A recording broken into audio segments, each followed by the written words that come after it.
Hello बच्चों, आज हमारा क्लास 7 का हिंदी है। लेसन 21 पाठ 21 है, लास्ट चैप्टर है। लेसन का नाम है भारत रत्न महामना मदन मोहन मालवीय। तो आइए थोड़ा सा इनका जीवन परिचय पढ़ते हैं।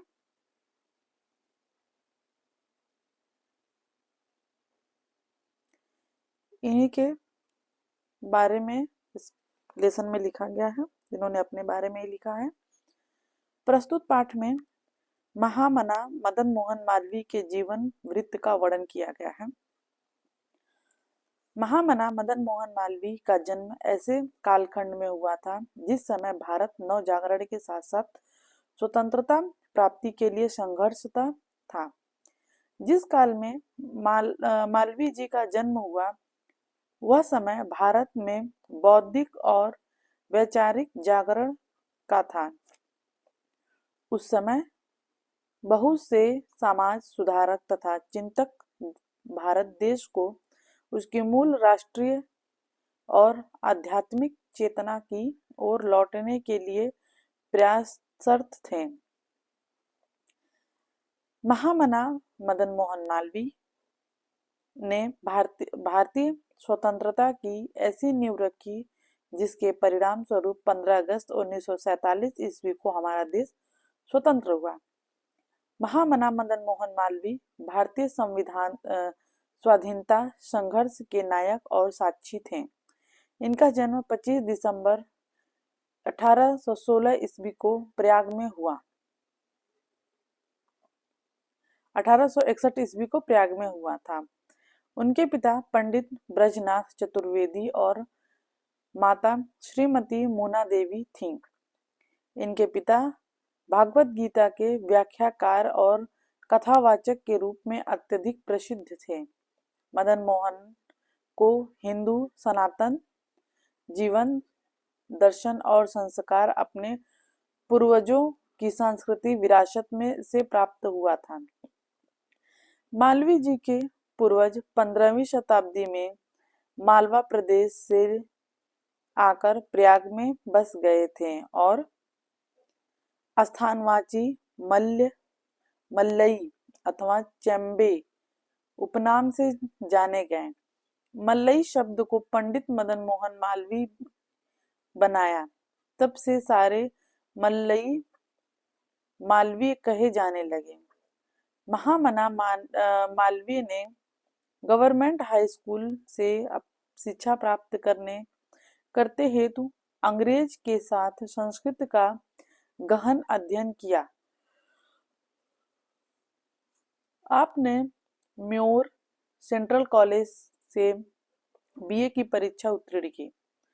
महामना मदन मोहन मालवीय की जी वैदिक हिंदू धर्म और संस्कृति के सच्चे अनुयायी थे।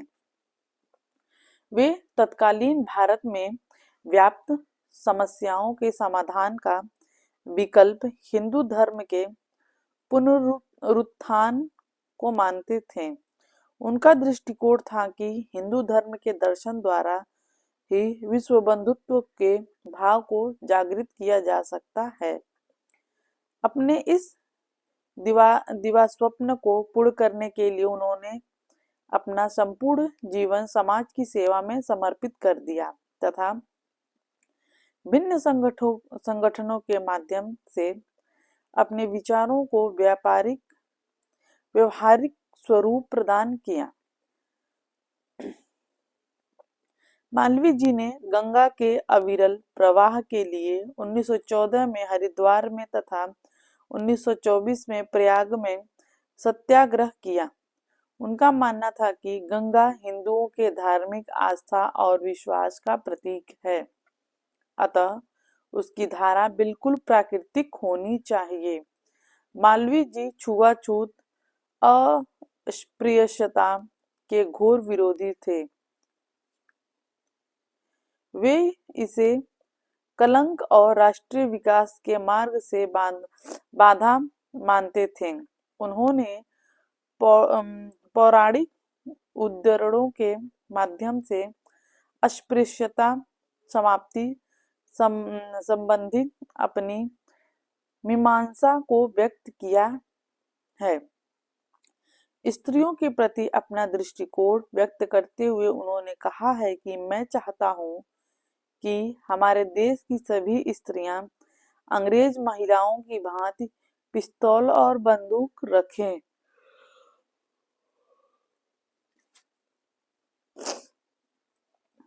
उनको चलाना सीखें ताकि वे किसी भी आक्रमण से अपनी रक्षा कर सकें।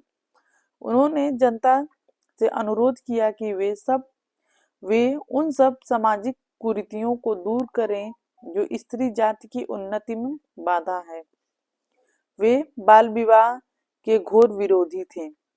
उन्होंने सामाजिक उन्नति के लिए स्त्री शिक्षा पर विशेष जोर दिया। पंडित मदन मोहन मालवीय ने समाज के पुनरुद्धार के लिए जिन विषयों को केंद्र में रखा उनमें गौरक्षा भी प्रमुख विषय था। उनका मानना था कि गौ भारतीय संस्कृति का सनातन केंद्र बिंदु है। इसके लिए उन्होंने गौरक्षा आंदोलन भी चलाई। महामना मदन मोहन मालवीय एक राजनीतिज्ञ से अधिक शिक्षा शास्त्री थे। उनका मानना था कि हमारी सारी समस्याओं की जड़ अशिक्षा है। वे शिक्षा को पुरातन एवं नवीनतम मूल्यों के बीच एक सेतु के रूप में देखते थे। इन्हीं धारणाओं को ध्यान में रखकर मालवीय जी ने काशी हिंदू विश्वविद्यालय की स्थापना की। मालवीय जी का सपना था कि सभी स्तर पर शिक्षा का ऐसा प्रबंध हो कि कोई भी बच्चा गरीबी के कारण शिक्षा से वंचित न रह पाए। काशी हिंदू विश्वविद्यालय की स्थापना 5 फरवरी 1916 ईस्वी में बसंत पंचमी के दिन हुई। निसंदेह मालवीय जी की यह सबसे बड़ी कृति है। मालवीय जी कोई राजा महाराजा नहीं थे। संतोष ही उनका धन था। फिर भी अपने स्वप्न को पूरा करने के लिए झोला उठा लिया।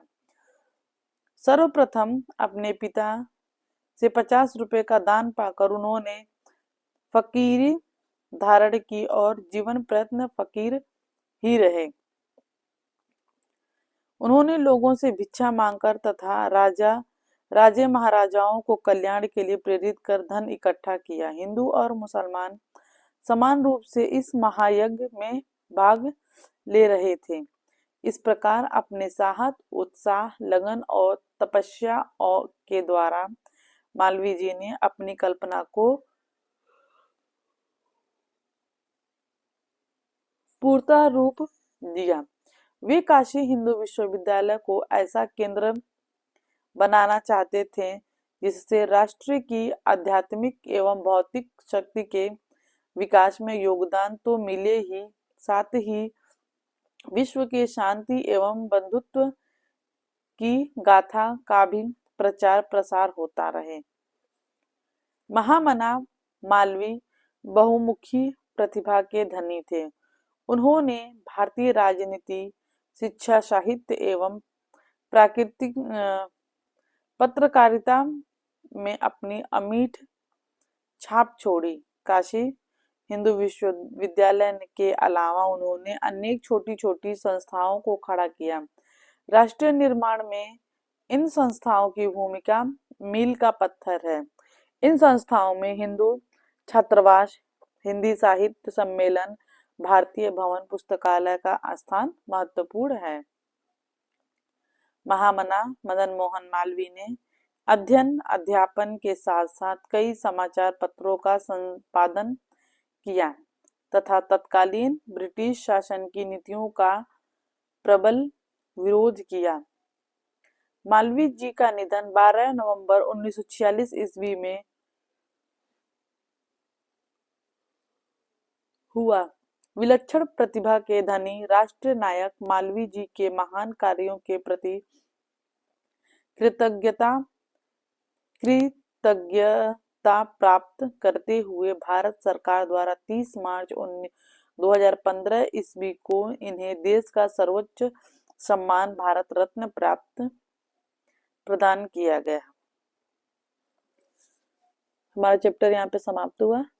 नीचे है शब्दार्थ अनुयायी यानी कि अनुकूरण करने वाला। पुनरुत्थान, पतन के बाद फिर से उठना या उन्नति करना। तत्कालीन, उस समय का। दिवा स्वप्न, दिन में देखे जाने वाला स्वप्न। मीमांसा, अनुमान तर्क द्वारा किसी बात का निर्माण करना। कुरीतियां, कुप्रथाएं। सर्वागीण, सब आगे से युक्त संपूर्ण। अपरिहार्य, जो किसी उपाय से दूर ना किया जा सके, अनिवार्य।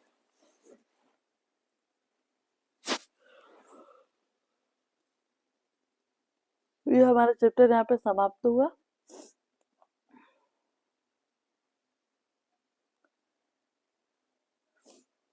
हम अपना क्लास यहीं पे बंद करते हैं। अगर वीडियो पसंद आए तो चैनल को सब्सक्राइब करिए। धन्यवाद।